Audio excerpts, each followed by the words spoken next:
Hello everyone, welcome to my channel. आज मैं आपको चैप्टर 3 एक्सरसाइज 3.4 के क्वेश्चन सेकंड की लास्ट टू प्रॉब्लम्स फोर्थ और फिफ्थ कराएंगे। Question is form the pair of linear equations in the following problems and find their solutions if they exist by the elimination method. तो हमें इन problems के linear equations के pair form करने हैं और हमें फाइंड करना है उनका सॉल्यूशन एलिमिनेशन मेथड से। तो स्टार्ट करते हैं fourth problem. Meena went to a bank to withdraw ₹2000. She asked the cashier to give her ₹50 and ₹100 notes only. Meena got 25 notes in all. Find how many notes of ₹50 and ₹100 she received. Meena bank गई है 2000 rupees निकालने के लिए। उसने cashier से कहा कि उसे 50 रुपीज़ और 100 रुपीज़ के ही नोट्स चाहिए। तो मीना को 25 नोट्स मिले। तो how many notes of ₹50 and ₹100 she received. उसे 50 रुपीज़ के और 100 रुपीज़ के कितने नोट्स मिले हैं। तो हम मानेंगे let the number of ₹50 notes be x। हमारे पास ये एक अननोन है कि 50 रुपीज़ के नोट्स हमें नहीं पता। दूसरी क्या चीज़ अननोन है कि 100 रुपीज़ के नोट्स कितने हैं, तो हम वो y मान लेंगे। let the number of ₹100 notes be y according to question। अब देखिए कंडीशन क्या है। Meena got 25 notes in all. एक कंडीशन हमें यहाँ से दिख रही है कि मीना को कितने नोट्स मिले हैं, 25 नोट्स मिले हैं। तो x प्लस वाई, 50 रुपीज़ के x नोट्स हैं तो x notes plus y notes, 100 rupees के y नोट्स हैं, और ये टोटल नोट्स कितने हैं 25। तो ये फर्स्ट इक्वेशन आ गई। सेकेंड इक्वेशन क्या बनेगी, यहाँ देखिए उसे टोटल 2000 रुपीज़ मिल रहे हैं। तो टोटल 2000 रुपीज़, अब देखिए मान लीजिए आपको के पास 4 नोट्स हैं 50 रुपीज़ के, तो आपके पास कितना मनी है 50 रुपीज़ से। 50 रुपीज़ से आपके पास 200 रुपीज़ है ना। तो ऐसी समझ आ रहा है किया क्या है हमने, 50 × 4 किया है। ठीक है। और मान लीजिए आपके पास 3 नोट्स हैं 100 रुपीज़ के, तो आपके पास कितना पैसा है 100 रुपीज़ का, 100 × 3 किया हमने। ठीक है। अब यहाँ पर टोटल उसे 2000 रुपीज़ मिल रहे हैं। नोट्स हमें मालूम है, एक एक्स नोट्स हैं, वाई नोट्स हैं। 50 रुपीज़ के एक्स नोट्स हैं और 100 रुपीज़ के वाई नोट्स हैं। तो 50 रुपीज़ का कितना मनी हो गया 50x, और 100 रुपीज़ से कितना मनी हो गया 100y। ठीक है। 100 और इंटू नंबर ऑफ़ नोट्स कर दिया जैसे यहाँ हमने किया था। और इसका टोटल कितना है मनी इन दोनों का, 50 रुपीज़ का और 100 रुपीज़ का 2000 है। तो 2000 यहाँ लिख दिया। ये हो गई सेकेंड इक्वेशन। अब हमने पहले दोनों लीनियर इक्वेशंस के पेयर हमने फॉर्म करे। अब क्या करेंगे, हम इसे एलिमिनेशन मेथड से एक्स और वाई की वैल्यू फाइंड करेंगे। तो एलिमिनेशन मेथड में क्या करते हैं हम, सबसे पहले हम ये देखते हैं कि हमारा वाई का या एक्स का मल्टीपल क्या है। मल्टीपल को सेम करना होता है हमें। यहाँ एक्स का मल्टीपल 1 है, यहाँ 50 है, यहाँ वाई का मल्टीपल 1 है, यहाँ 100 है। तो हम कोई भी सेम कर सकते हैं। हम इसको सेम कर देंगे वाई को। तो y को सेम करने के लिए हमें 100 से मल्टीप्लाई करनी होगी, क्योंकि हम 100 की ईजिली मल्टीप्लाई कर लेंगे, इसलिए y 100 से कर रहे हैं। तो यहाँ multiplying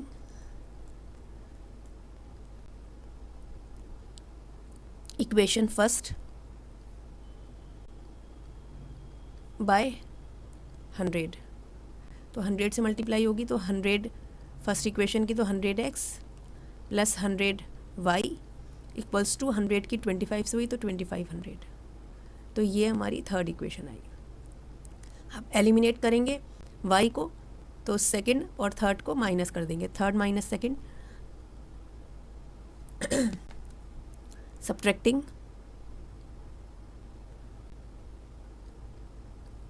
equation second from third. Third से सेकंड को माइनस कर रहे हैं, तो थर्ड की लेफ़्ट साइड पूरी लिख लेंगे 100x प्लस 100y और माइनस ये 50x प्लस 100y सेकंड की left side equals to 2500 minus 2000।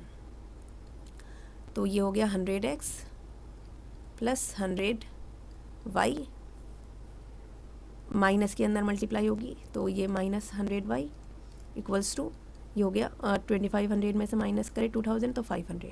अब ये देखिए 100y प्लस का 100y माइनस का ये कट हो गया। अब 100x में से 50x माइनस करेंगे तो 50x इक्वल्स टू 500। मैं नेक्स्ट पेज पे लिख रही हूँ 50x इक्वल्स टू 500। अब x की value 500 upon 50, x equals to 10 आ गया, 5 10 x की वैल्यू 10 आई है। अब x की वैल्यू हम सब्सटीट्यूट कर देंगे किसी भी ओरिजिनल इक्वेशन में, substituting the value of x in, first में कर देते हैं। फर्स्ट इक्वेशन हमारी x plus y equals to 25 थी, नोट्स 25 थे, तो x की प्लेस पे हमने 10 रख दिया, प्लस y इक्वल्स टू 25, तो y इक्वल्स टू 25 माइनस 10, तो y की वैल्यू आई 15। x 10 है और y 15 है। अब how many notes of 50 rupees and 100 rupees she received, तो यहाँ हम ये लिख देंगे मीना रिसीव्ड कितने 10 नोट्स ऑफ रुपीज़ 50 रुपीज़ के 10 notes, and she received 15 notes of rupees 100। आप ऐसे भी चेक कर सकते हैं, देखिए 10 नोट्स 50 रुपीज़ के तो 500 रुपीज़ हो गए, 100 रुपीज़ के 15 नोट्स तो 1500 हो गए, 1500 प्लस 500 2000 होता है। ठीक है, ऐसे आपने वेरीफाई भी कर लिया। अब देखिए 5th स्टार्ट करते हैं। A lending library has a fixed charge for the first 3 days and an additional charge for each day thereafter. Saritha paid ₹27 for a book kept for 7 days, while Susi paid ₹21 for the book she kept for 5 days. Find the fixed charge and the charge for each extra day. एक landing library है। Landing library क्या होती है? एक public library होती है जहाँ से बुक्स बोरो की जाती हैं या कुछ दिन के लिए अपने पास पढ़ने के लिए रखी जाती हैं। तो वहाँ का एक तो फिक्स चार्ज है लैंडिंग लाइब्रेरी का, पहले 3 दिन के लिए, और उसके बाद एक्स्ट्रा चार्ज है हर एक दिन का। 3 दिन से आगे के लिए अगर हमारे पास है वो, तो वो उसके अलग चार्जेस हैं।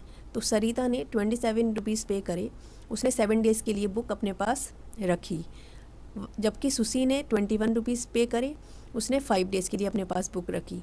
तो हमें फ़िक्स चार्ज बताना है। फ़िक्स चार्ज क्या था और charge for each extra day, हर एक दिन का चार्ज कितना था। मान लीजिए आपने यहाँ से एक बुक ली, ठीक है, आपने 4 डेज़ के लिए ली, 4 डेज़ में से 3 डेज़ का तो एक फ़िक्स चार्ज है, प्लस बाकी दिन का अलग चार्ज है। तो बाकी कितने दिन बचे? 4 डेज़ में से 3 डेज़ में तो आपने फ़िक्स चार्ज दे दिया, मान लीजिए 10 रुपीज़ दे दिया। उसके बाद हर एक दिन का अलग चार्ज है, तो वन डे और है, तो वन डे का अलग एक चार्ज है। तो वन डे का चार्ज मान लीजिए 2 रुपीज़ है। चार्ज पर डे कितना है? मान लीजिए 2 रुपीज़ है। तो आपने कितना पे करा? 12 रुपीज़। अब मान लीजिए आप वन डे के बाद 4 डेज़ की जगह 5 डेज़ का कर रहे हैं, तो 5 डेज़ के लिए फिर यहाँ पर 3 दिन तो ये हो गए, अब यहाँ पे ये 2 दिन हो गए, तो ये 2 2 ज़ा 4 हो जाएगा, तो इंटू इसकी 2 से कर दी। इसी तरह से आगे और दिन बढ़ाएंगे तो उस हिसाब से इंटू हो जाएगी रुपीज़ की नंबर ऑफ़ डेज़ से। तो यहाँ पर उसी के अकॉर्डिंग, अब यहाँ पर हमें फ़िक्स चार्ज नहीं पता इस क्वेश्चन में, और हमें charge for each extra day नहीं पता, तो हम फ़िक्स चार्ज को x मानेंगे और हर एक दिन के चार्ज को y मानेंगे, और उसके बाद इक्वेशन बनाकर उसे x और y की वैल्यू फाइंड करेंगे। तो let the fixed charge be x and charge for each extra day be y। यहाँ रुपीज़ लिख देते हैं और यहाँ भी रुपीज़ हो गया। ठीक है, रुपीज़ में है ना ये। अब यहाँ पर हम इसे इक्वेशन क्या बनेगी अकॉर्डिंग टू क्वेश्चन। पहली कंडीशन देखते हैं। Sarita paid ₹27 for a book kept for 7 days. तो सरिता ने 7 डेज़ के लिए बुक ली है। देखिए 7 डेज़ के लिए उसने बुक ली, इसमें से 3 डेज़ का तो फिक्स चार्ज है, तो एक तो फिक्स चार्ज हो गया x, ठीक है, 3 डेज़ का। अब कितने दिन बचे? 7 में से 3 माइनस करा तो 4 डेज़ बचे। 4 डेज़ और बचे, तो 4 डेज़ का क्या चार्ज होगा, हर एक दिन का चार्ज वाई रुपीज़ है तो 4 डेज़ का कितना हो जाएगा 4y, 1 डे का वाई रुपीज़ है तो 4 डेज़ का 4y। तो इन दोनों चार्जेस को मिलाकर उसने कितने पे करे 27। ये तो फर्स्ट इक्वेशन आ गई। इसके बाद सेकेंड इक्वेशन, सुसी ने 21 रुपीज़ पे करे हैं 5 डेज़ के लिए। तो 5 डेज़ में से 3 डेज़ का तो फिक्स चार्ज हो गया x।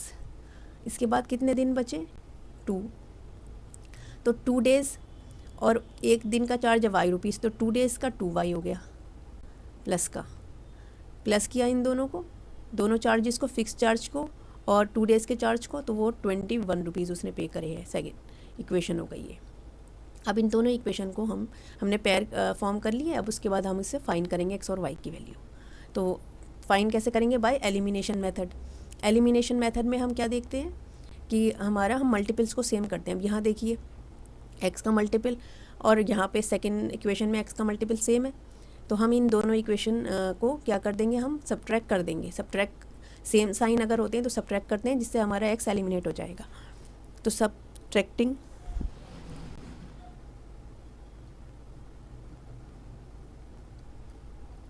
Equation second from first. ठीक है, फर्स्ट में डिजिट्स हमारे बड़े हैं तो फर्स्ट पहले लिख लिए हमने, फर्स्ट में से सेकंड माइनस कर देते हैं, फिर हमारा साइन ज़्यादा नेगेटिव के नहीं आएंगे। 27 माइनस 21, तो x plus 4y minus x minus plus minus 2y equals to 6। अब ये x से x कैंसिल, तो 4y minus 2y equals to 6। तो y 6/2, तो y की वैल्यू आई है 3। अभी y आया है हमारा, अभी x फाइंड करेंगे। किसी भी इक्वेशन में हम सब्सटीट्यूट कर देंगे, फर्स्ट या सेकंड में से। तो सेकंड में कर देते हैं, x plus 2y equals to 21। Substituting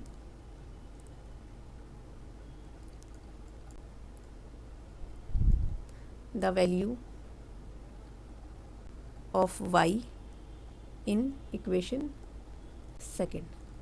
तो सेकेंड इक्वेशन थी x plus 2y equals to 21 और y की वैल्यू 3 है। x plus 6 equals to 21, x equals to 21 minus 6, तो 21 माइनस 6 15। तो x भी फाइन हो गया, y भी। x 15 है, y 3 है, तो दैट मीन्स कि फिक्स चार्ज कितना है,